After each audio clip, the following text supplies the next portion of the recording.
I want to show you the cost of being too kind in dating. What I'll share with you holds true for all areas of your life, but I will drill down more today on the dating. I'll tell you my story of kindness being my main character trait, basically, to becoming an embodied goddess. Feeling so safe within her body and so just experiencing pleasure from life and being worshipped. In this story, I will cover how did life look for me at each stage of my life, what did I do, and what did I learn. Mind you, this unfolded in more than 20 years of my life experience, not counting the early childhood. So I really hope that this will save some heartache and time for some of you. The first stage, I call this the Innocent Maiden. This was when I was so kind. I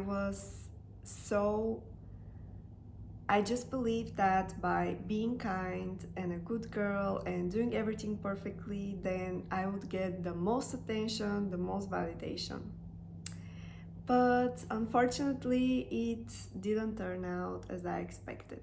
Sometimes I would be left out when friends would go out.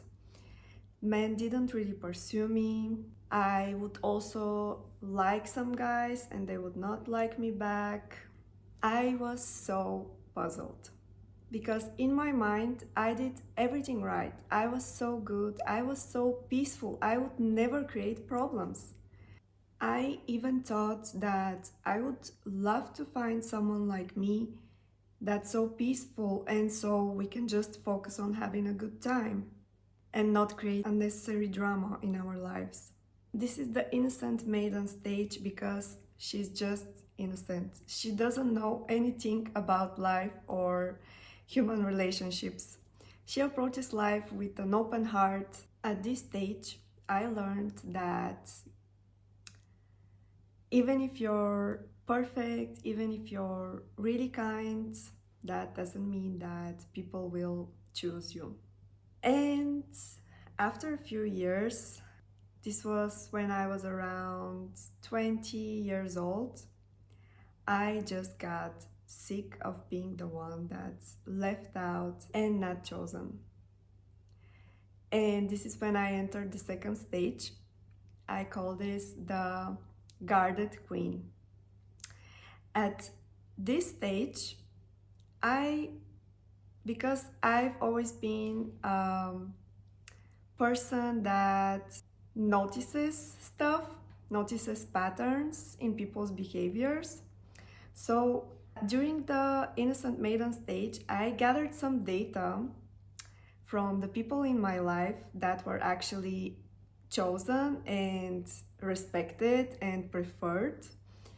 And I noticed that these people were really far from being perfect. And really often they would even act, in my opinion at that time, in outrageous ways. They would act selfishly. They would share their opinions even if they're not kind. So I decided to start acting this way too. I decided to become selfish, stop caring about people's opinions and do what I like, while still having my moral values, of course. At this stage, I was copying what those people were doing, but I didn't really understand why that worked. Kindness and goodness were still really high virtues in my mind, higher than self-respect, obviously. Some of you will understand. So at this stage, I wasn't really embodied, but despite that, I got way better results. So my selfish here looked like going on a date and letting the guy pay for everything and then drive me home. I would not compromise if meeting plans were inconvenient for some people. And I would only join if the plans were convenient for me and I would enjoy participating. At this point, people started respecting me way more, somehow not forgetting about me as before. I got men that pursued me. My behavior didn't bother them at all. But still, the men that I attracted weren't exactly the ideal person for me. We had some huge value mismatches with many of them.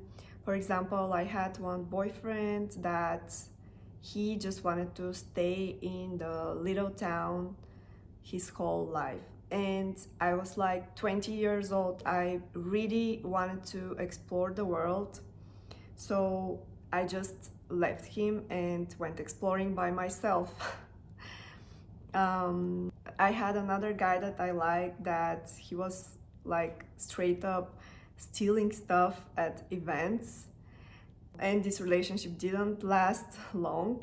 And by the way, at that time, when I looked back after I became more emotionally healthy, I actually had some healthy men around me that were interested in being in a relationship with me, but I just wasn't used to that healthy love. Their healthy behavior literally made me uncomfortable, and I just didn't like them, so I let them go. After so many failed relationships, I started getting desperate.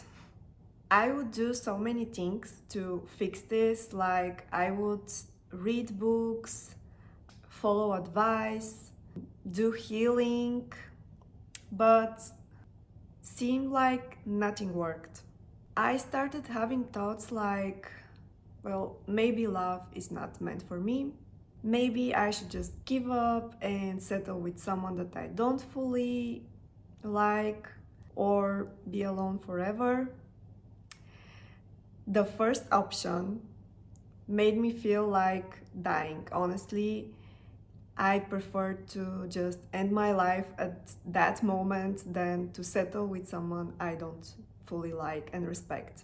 The second option appeared better for me because I had some nice stuff going on in my life. Career-wise, I was doing well. I had good friends, I had fun hobbies, and overall my life was pretty nice. So I would imagine being alone forever, but having all those other fun stuff happening in my life. Despite the second option being good enough, the desire to unite with the one was even stronger. So I just couldn't stop. I was obsessed with finding out how to attract my partner. I used law of attraction, therapy, books, Reiki, affirmations, all I could stumble upon, I tried. I didn't realize this at the time, but I was on a deep healing journey. I was shedding everything that was on the way of my embodied goddess energy. So at the guarded queen stage, I was literally guarded. I had closed my heart because I had been so hurt before, and I was basically being so selfish because this was a way to protect myself. But I had all this like garbage inside me, all these negative energies and trauma, and it was attracting all sorts of men that were just not ideal for me, and that was happening because I needed to heal. And then came the embodied goddess stage. This was the stage when I had done enough inner work to start having some breakthroughs to clear the trauma inside my body and to start opening my heart, start feeling safer and safer inside my body. And around 26, I started entering the embodied goddess stage.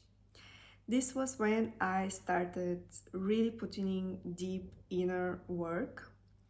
I was fortunate enough to find other embodied goddesses online, and I started following their advices, listening to their success stories, how did they get where they ended up.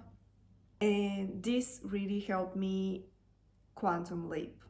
Before that stage, during the guarded queen stage, despite me applying all the performative advices you usually hear on the internet, I didn't really get the results that I desired because I was all in my head. I was just trying to reason everything from the logical mind and could never really go deeply inside my body and really experience what I was being taught. I was also very untrustworthy of people and actually being inside my body because I was so afraid of losing control. That traumatized I was. So this was really preventing me from the information I was receiving to land. I had a hard time trusting being guided by someone else that's more experienced because I was operating from fear-based beliefs. So at the beginning of the Embodied Goddess stage, I started doing energy work, Reiki, EFT, EDMR. These are all somatic practices, meditations. I actually started processing the trauma inside me without going too much into my mind, just experiencing all the pent-up pain and releasing it. As I mentioned before, I was trying to logic my way out of these feelings, and this wasn't helping. Other than the deep healing work, at this stage, of course, I continued embodying what I learned from the previous stages. So during the guarded queen stage, I learned to set proper boundaries, and during the Innocent Maiden stage, I learned to have an open heart, to be kind, to be compassionate, which is actually my natural state anyways. I didn't really learn that. I was born with that, as most of us do. And in the third stage, the Embodied Goddess stage, I just blended those two. I started feeling safe enough within myself that I could allow myself to have an open heart, to be compassionate with other people, to be kind. And even if I get hurt or I get taken advantage of, or they let me down in any ways, I knew that I could process my emotions and still return to my happy, joyful self. So at this stage, I'm still at this stage. I feel really safe inside my body, and I have all the tools that I need to just work through all the emotions that could come up in my body, which is part of the human experience anyways. So in this stage, I also know that I get to have my boundaries, and I don't need to prove myself to anyone. I get to live my life as I want, and I truly believe that everyone gets to live their life as they want, as long as they don't harm anyone else. I don't try to change people. I am just being myself, and if I stumble upon someone that matches my values, then we can create a relationship, a bond, and I just let people be and stay in my peaceful state, not trying to control anyone or anything. I just align with the things that I actually desire and don't try to force my way into them. So let me also tell you how I was dating at that stage, as right now I am not dating because I'm already engaged. But when I was dating, I was really clear on what I wanted from my partner. So I had some really clear non-negotiables. I wanted the person to be growth mindset, to be kind-hearted, to be intelligent, and to be financially stable. So I was dating only these kind of people, and I was really clear on from the beginning that I wanted a serious long-term relationship. I wanted to marry and have children, and if anyone wasn't matching this, I would just let them fall away because of my honesty. Of course, there were some guys that continued to date me even though they didn't have the same views as me, but eventually they either changed their opinion and decided that they want the same as me, or they just eventually fell away. I was also not desperate during that stage to have a man or get married. I was totally okay with being even forever alone. I was really happy with my life. So I was just dating because I had the desire in my heart to find my king and create a beautiful family. So this was a proof of my faith that there's this person that I would really love and respect, and he would feel the same about me, and we will create a beautiful family together. So what's the cost of being too kind? Being too kind per se is not something bad. It's only not getting you the results that you want whenever your intentions behind being kind are not completely pure. Think about it. Why would you feel such a strong need to be kind? Usually that's because you were conditioned when you were a child to be a good girl, a good boy, and whenever you were a good girl, you would get love and validation from your parents. So this is a taught behavior, but this is not how the world functions. So this means that you're doing the kindness because you're expecting people to validate and love you when you do that.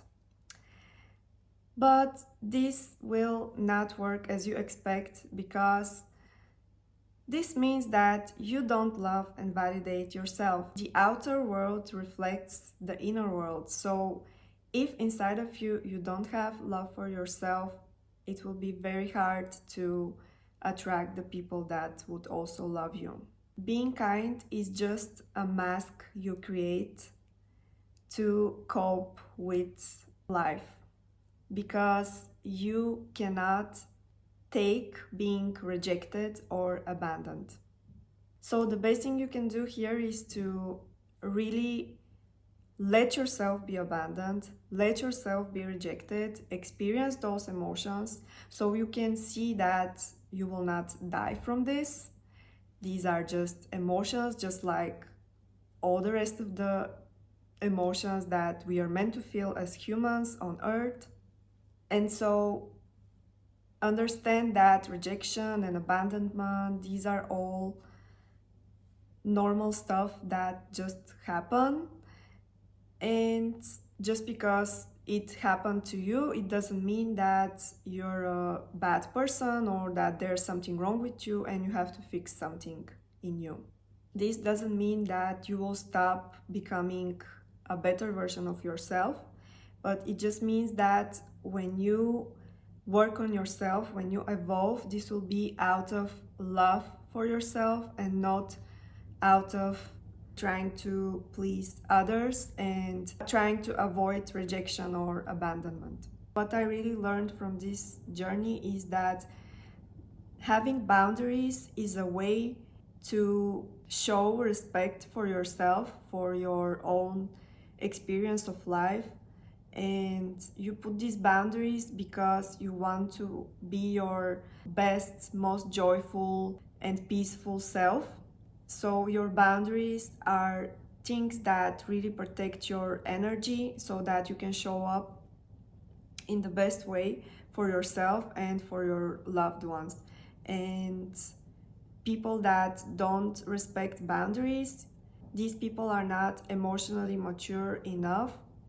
So just let them be and have your boundaries without worrying about making people feel bad or rejected or whatever. And if you feel guilt or shame, just work through it, process those emotions, and allow yourself to have your boundaries, because these are also a filtering mechanism to really see which people are actually emotionally mature enough and which people actually would value you and want you to be happy and feel good. And also remember to honor other people's boundaries as well. So if you have boundaries, honor other people's boundaries just like you would like others to honor yours. Don't worry too much if some people start falling away from your life, because this happened to me as well. I even had a really good friend that we had been friends for over 10 years that fell away when I actually started having boundaries, healthy boundaries. And yeah, it did really suck at first, but now I understand that this was for the best, and I have nothing but good feelings for her now. If she chooses to honor my boundaries, then she's very welcome into my life again. So some people left my life, but then other people replaced them. This is just a natural thing in our life experience. So just let it go and keep your energy clean and focus on yourself, focus on the relationship you have with yourself. Trust me, it's really, really worth it, and it will serve you your whole life. If you really desire finding your king, check out my description box for ways to work with me.